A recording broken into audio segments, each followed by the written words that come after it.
사이코 X 사이코 제1화 찰떡이네. 노해시 한 유명 전시센터에서 성대한 결혼식이 열렸다.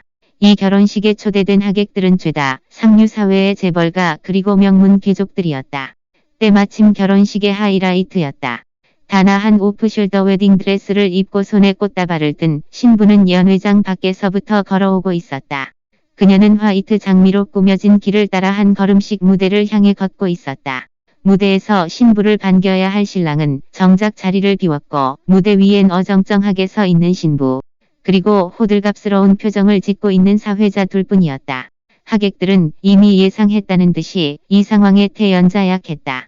사회자는 열정적으로 결혼식 축사를 했다. 따사로운 봄볕이 온화한 물결 위로 스미는 계절, 신랑 임준 씨와 신부 하시연 씨는 부부가 되었습니다. 두 분이야말로 하늘이 맺어주신 인연이자 선남선녀.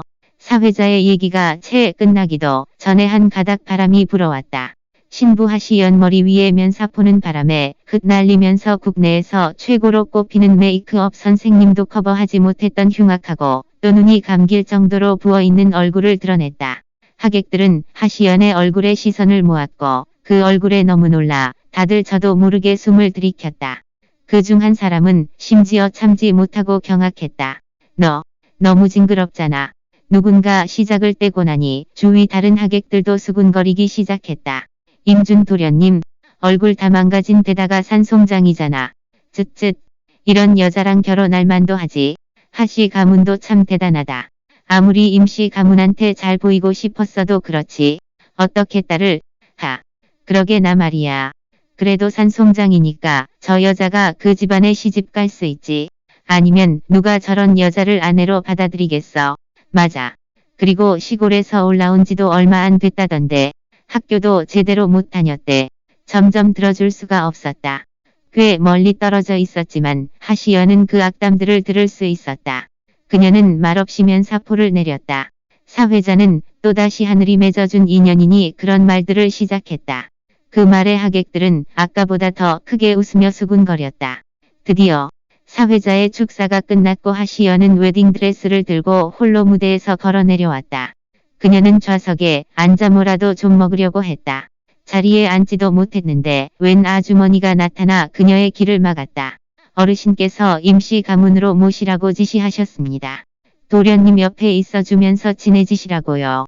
하시연은 흠칫했다. 얼굴이 다 망가진 산송장이랑 친해지라고. 공포 영화 찍으라는 거야. 하시연이 말을 안 하자 아주머니의 눈빛은 급 차가워졌다. 기사님이 입구에서 기다리고 있어요. 그러고는 옆에서 있던 경호원들에게 명령했다. 사모님 임시 저택으로 모셔. 하시연은 한숨을 내쉬었다. 그녀는 본인 결혼식 피로연 음식도 맛보지 못하게 되었다. 하시연은 얌전하게 답했다. 알겠어요. 상상 그 이상으로 달콤하고 유유하면서도 포근한 목소리의 아주머니는 넋을 놓고 말았다. 아주머니가 정신을 차렸을 때 하시연은 쓸쓸한 뒷모습을 보이며 그 경호원들을 따라 연회장 밖으로 걸어가고 있었다. 아주머니는 하시연의 뒷모습을 바라보며 콧방귀를 뀌었다. 사람이 저렇게 못생길 수도 있는 거야. 뭐, 그래도 지금의 도련님과는 찰떡이네. 사고로 산송장이 되어버린 후 임준 도련님은 임시 가문에서 버려진 쓰레기 취급을 받았다. 괴물같이 생긴 여자와의 결혼으로부터도 임시 가문의 태도를 보아낼 수 있었다. 두 사람은 정말이지 하늘이 맺은 인연이 따로 없었다. 제2화 날 구해줄까. 하시연은 경호원들과 함께 럭셔리한 차 한 대 앞으로 도착했다. 임준 도련님이 가문에서의 지위는 바닥났지만 임시 가문이 체면을 잃어서는 안 되니까 이 결혼식에 관한 모든 건 최상급으로 준비되었다. 하시연이 막차에 타려던 때 누군가 그녀의 이름을 외쳤다. 시연아, 잠깐. 뒤돌아보니 한 중년 남자가 빠른 속도로 뛰어오고 있었다. 그 중년 남자는 바로 그녀가 다시 만난 지 얼마 안 된 아버지 하홍빈이었다. 하홍빈은 하시연에게 다가가 신신당부했다. 여긴 인터넷도 안 되는 시골과는 전혀 다른 세상이야. 내가 모르는 것도 많을 테고. 그러니까 임시 가문에 가면 말 적게 해. 그 말에 하시연은 저도 모르게 바짝 긴장되었다. 그녀는 달콤한 목소리로 두려움과 공포를 얘기했다. 아버지, 저 너무 무서워요. 이 결혼 안 하면 안 돼요. 하홍빈은 무거운 한숨을 내쉬었다. 시연아, 다 이 아비 잘못이다. 아버지가 무능해서 널 지키지 못했어. 널 이렇게 임시 가문에 보내는 거 나도 마음이 안 좋다. 그러고는 바로 굳게 맹세했다. 걱정하지 마. 회사가 이번 고비만 넘기면 내가 무슨 수를 써서라도 널 임시 가문에서 꺼내줄게. 하시연은 기쁜 나머지 면사포를 들고 말했다. 진짜요. 하시연의 끔찍한 얼굴에 하홍비는 저도 모르게 흠칫했다. 그는 마음을 가라앉히고 바로 답했다. 나네 아버지야. 내가 왜 너한테 거짓말을 하겠어. 그리고 너도 너무 겁먹지 마. 어차피 임준 도련님은 식물인간이야. 식물인간이 너한테 무슨 짓을 할 리가 없잖아. 하시연은 불안함에 손가락으로 웨딩드레스를 잡고 꼼지락거리며 눈물을 흘렸다. 아까 저기서 누가 그러는데 임준 도련님 사고 후로 얼굴이 망가졌다고. 지금 완전히 엉망이라고. 하홍비는 뜨끔하더니 바로 말을 돌렸다. 임시 가문, 노해시에서 으뜸으로 꼽히는 재벌가잖아. 다들 그 집안에 시집가고 싶어서 안달이고 그거 단어 질투해서 하는 얘기야. 끔찍한 하시연의 얼굴은 또다시 하홍빈의 시선을 강탈했고 그는 연신 재촉했다. 얼른 면사포 내려. 하시연은 어쩔 수 없이 면사포를 다시 내렸다. 하홍빈은 하시연을 차 안까지 부축했다. 임시 가문으로 가. 내가 나중에 너 찾으러 갈 테니까. 그때까지 기다려. 그 말을 하고 하홍빈은 기사더러 출발하라고 했다. 차는 천천히 전시센터를 떠났다. 하시연은 아직 얼굴에 남아있는 눈물을 슬며시 닦아내며 달콤한 목소리로 말했다. 날 구해줄까? 기사는 임시 저택 안으로 차를 운전했다. 한참 후 차는 양옥 앞에 세워졌다. 양옥 입구 쪽에는 그녀를 기다리고 있는 중인 사람들로 가득했다. 앞장 서 있는 사람은 한 아주머니였다. 여사님이 가장 굳게 믿는 사람이었다. 하시연은 그 아주머니를 따라 양옥 3층 제1 동쪽 편의 방에 도착했다. 금방 방 안에 들어서고 방 안의 환경조차 제대로 살피지 못했는데 누군가 밖에서 문을 잠갔다. 문 밖으로는 남자의 불만 가득한 목소리가 희미하게 들려왔다. 뭐 하는 거예요? 이어 아주머니의 싸늘한 목소리가 들려왔다. 오늘 도련님 신혼 첫날밤이잖아요. 그래서 여사님께서 저더러 지키라고 하셨어요. 그리고 그쪽한테도 전달하라고 하셨어요. 저 여자. 도련님 목숨을 구하기 위한 부적이니까 앞으로 쭉 도련님과 한 방 써야 한다고요. 그 말을 들은 하시연은 심장이 벌렁댔다. 식물인간이랑 계속 같이 있으라고.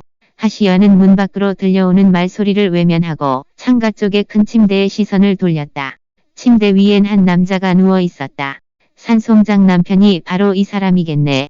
하시연은 문어기에 서 있었고 침대와 거리가 좀 있다 보니 얼굴은 제대로 보지 못했다. 한참 후 그녀는 면사포를 올리면서 침대 쪽으로 걸어갔다. 침대까지 3걸음 정도 남았을 때 그녀는 침대 위 그 남자의 용모를 제대로 보게 되었다. 마음을 단단히 먹었지만 하시연은 그래도 깜짝 놀랐다. 임시 가문의 도련님께서 사고로 얼굴이 엉망이 되었다고. 지옥에서 기어나온 악귀 뺨칠 정도로 흉악하다 그러지 않았던가. 그럼 기가 막힐 정도로 잘생긴 이 남자는 누구지? 제3화 굶주린 늑대의 불만. 하시연은 그렇게 한참 동안 넋을 놓고 있었다. 침대에 누워있는 저 남자. 허상 아닐까? 툭 건드리면 거품처럼 사라지는 건 아닐까? 하시연은 침대를 향해 몇 걸음 더 다가갔다. 그러고는 몸을 낮춰 조심스럽게 손가락을 내밀어 남자의 얼굴을 콕 찔렀다. 진짜 사람이다. 하시연은 어리둥절했다. 사고로 얼굴이 망가져서 엉망이라 했잖아. 임준, 임시 가문의 장손. 5년 전 임시 그룹의 황제 자리에 오른 그는 사람들에게 상계를 뒤흔드는 거물이라고 불리웠다. 그러다 반년 전 심각한 사고로 안타깝게도 식물인간이 되어버렸다. 임준의 몸 상태는 나날이 안 좋아졌다. 살 날이 얼마 남지도 않았다는 말에 마음이 급해서 신부를 찾아 결혼식을 올렸던 것이다. 그리고 공교롭게도 하시연이 목숨을 구하기 위한 부적이 될 신부로 당첨되었다. 준수한 얼굴로 가만히 누워있는 남편을 보더니 하시연은 뭔가 깨달았다. 물론 예전엔 대단한 사람이었겠지만 지금은 재벌가 싸움의 루저에 불과하다는 것을. 루저에게 사람들은 더더욱 무자비했다. 그들은 멋대로 이 사람을 깎아내렸고 그러다 보니 여러 가지 버전의 근거 없는 소문이 떠돌아다니곤 했다. 삶이 뜻대로 되지 않으면 눈 감고 당하는 수밖에 없겠네. 그녀는 달콤한 목소리로 내뱉었다. 그러고는 침대 위에 누워있는 남자를 보면서 자기소개를 했다. 하시연이라고 해. 내가 죽기 전까지만 내와 입으로 살게. 자기소개를 끝내고 그녀는 뭉친 근육을 주물렀다. 꼭두 새벽부터 지금까지 쉴 새가 없었던 그녀는 당장 웨딩드레스를 벗어던지고 푹 자고 싶었다. 하시연은 자리에서 일어나 샤워실로 향했다. 얼마 지나지 않아 샤워실로부터 물소리가 들려왔다. 그때 침대에 누워있던 남자의 감겨진 눈꺼풀은 살짝 움찔했다. 죽기 전 와이프. 하시연은 샤워가운을 두르고 화장실에서 걸어나와 한쪽 면에 있던 옷장 앞에서 발걸음을 멈췄다. 옷장 안엔 남자 옷들로 가득했고 죄다 짙은 색 계열의 옷이었다. 보기만 해도 기분이 우울해났다. 하시연은 짙은 색 잠옷을 꺼내 몸에 걸쳤다. 아담한 키는 아니었지만 몰래 어른 옷을 훔쳐 입은 것처럼 박시했다. 잠옷을 제대로 입은 후 하시연은 책상 위에 놓인 이쁜 디저트를 보았다. 그녀는 곧장 걸어가더니 소파에 앉아 아무런 거리낌도 없이 디저트를 먹기 시작했다. 접시 위에 디저트를 싹쓸이하고 나니 요동쳤던 배도 어느새 잠잠해졌다. 배부른 그녀는 나른하게 소파에 기대앉았다. 딱딱했던 원목 소파는 편하기는커녕 오래 기대앉다 보니 허리까지 쑤셨다. 하루 종일 피곤했던 하시연은 푹신푹신한 침대에 누워 휴식하는 게 가장 큰 소원이었다. 그렇게 주위를 두리번거리다가 멀지 않은 곳에 킹사이즈 침대가 그녀의 눈길을 사로잡았다. 한참 망설이더니 하시연은 결국 자리에서 일어나 침대를 향했다. 어차피 아무것도 모를 텐데 뭐 어때? 하시연은 달콤한 목소리로 그에게 일방적으로 통보했다. 나 침대에서 잘게. 불만 있으면 얘기해. 얘기 안 하면 허락한 걸로 알고 있을게. 식물인간인 임준이 대답할 리가 있나. 하시연은 마치 한 마리의 고양이처럼 냉큼 침대로 기어가 편히 누웠다. 그녀는 돌아 누워 임준을 바라보았다. 그러고는 참지 못하고 손을 뻗어 그의 잘생긴 얼굴을 콕 찔렀다. 오늘 우리 신혼 첫날 밤이야. 이걸로 우린 같이 잔 거다. 혼잣말로 한참 중얼거리다가 하시연은 슬며시 두 눈을 감았고 그대로 금방 잠들었다. 단잠에 빠져 있었던 하시연은 악몽에 시달렸다. 꿈속에서 굶주린 늑대 한 마리가 사나운 눈빛으로 그녀를 째려보면서 거칠게 그녀를 누르며 그녀의 목을 졸랐다. 그러다 그 늑대는 갑자기 말을 하기 시작했다. 불만 있어. 제4화. 어젯밤 너무 피곤했나 보다.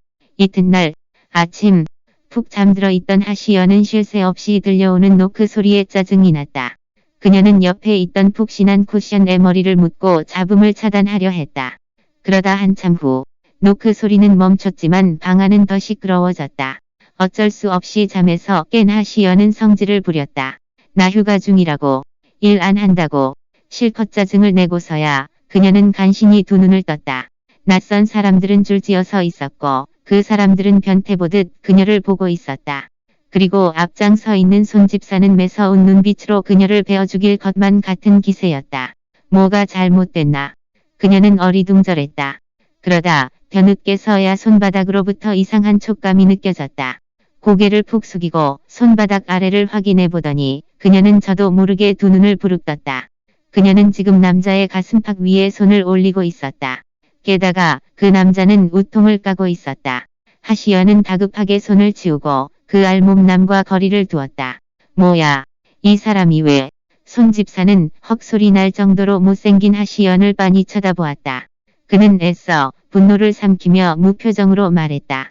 하시연 씨, 저희 도련님 움직임이 불편하시니까 앞으로 이런 경솔한 행동은 삼가주세요. 감기 걸리면 큰일 나니까요. 하시연은 그 말에 말문이 막혔다.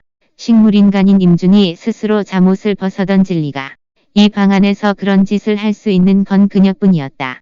그러니까 어젯밤 침대에서 잠들고 난 뒤 욕구를 참지 못하고 식물인간한테 몹쓸 짓을 했다는 건가. 하시연은 그제서야 그 사람들의 표정이 납득이 갔다. 식물인간한테 그게 사람이 할 짓이냐고. 하시연은 부끄러워서 몸둘 바를 몰랐다. 그녀는 바로 침대에서 뛰어내려와 얼굴을 가리고 화장실로 뛰어갔다. 손집사의 뒤에 서 있던 도우미 한 명은 하시연의 뒷모습을 보며 혐오했다. 그래도 임시 가문의 장손이신데 도련님더러 저런 여자랑 결혼을 하라뇨. 이거 도련님 모욕하는 거 아니에요. 정말 너무해요. 손집사도 마찬가지로 불만 가득했다. 예전 같았으면 누가 감히 이딴 식으로 도련님을 모욕했겠는가. 손 집사는 화를 사기며 굳은 얼굴로 그 도우미를 째려보았다. 시끄러. 도우미는 내키지 않았지만 어쩔 수 없이 고개를 숙이고 입을 닫았다. 화장실에 들어간 하시연은 쪽팔려서 얼굴을 들 수 없었다. 언제부터 성욕이 펄펄 끓어넘쳤냐고. 남자 옷이나 벗기고. 하시연은 울적한 마음에 가뜩이나 부은 얼굴을 두드리면서 자신을 위로했다. 어차피 얼굴 부어 있으니까. 조금 쪽팔려도 괜찮아. 아무 일도 없었던 거야. 이 문을 나서는 순간 모든 건 다시 원점으로 돌아가는 거야. 스스로를 위로하던 중 그녀는 꽉 묶여진 잠옷 웃옷과 바지를 보게 되었다. 그녀는 의아했다. 내가 어제 묶었었나? 근데 왜 지금은 이렇게 꽉 묶여 있는 거지? 이 방 안에서 매듭을 묶을 수 있는 사람은 하시연뿐이었다. 식물인간이 매듭을 묶었을 리가 없으니까. 하시연은 조금씩 아파지는 목을 주물렀다. 어젯밤 너무 피곤했나 보다. 뭘 했던지 그새 까먹었네. 결혼, 참 못할 짓이다. 마치 누군가에게 눌렸던 것처럼 몸이 무거웠고 목은 또 누군가에게 조인 것 같이 아팠다. 포켓 모블 앱 다운받고 사이코 X 사이코의 더 많은 챕터를 즐겨보세요.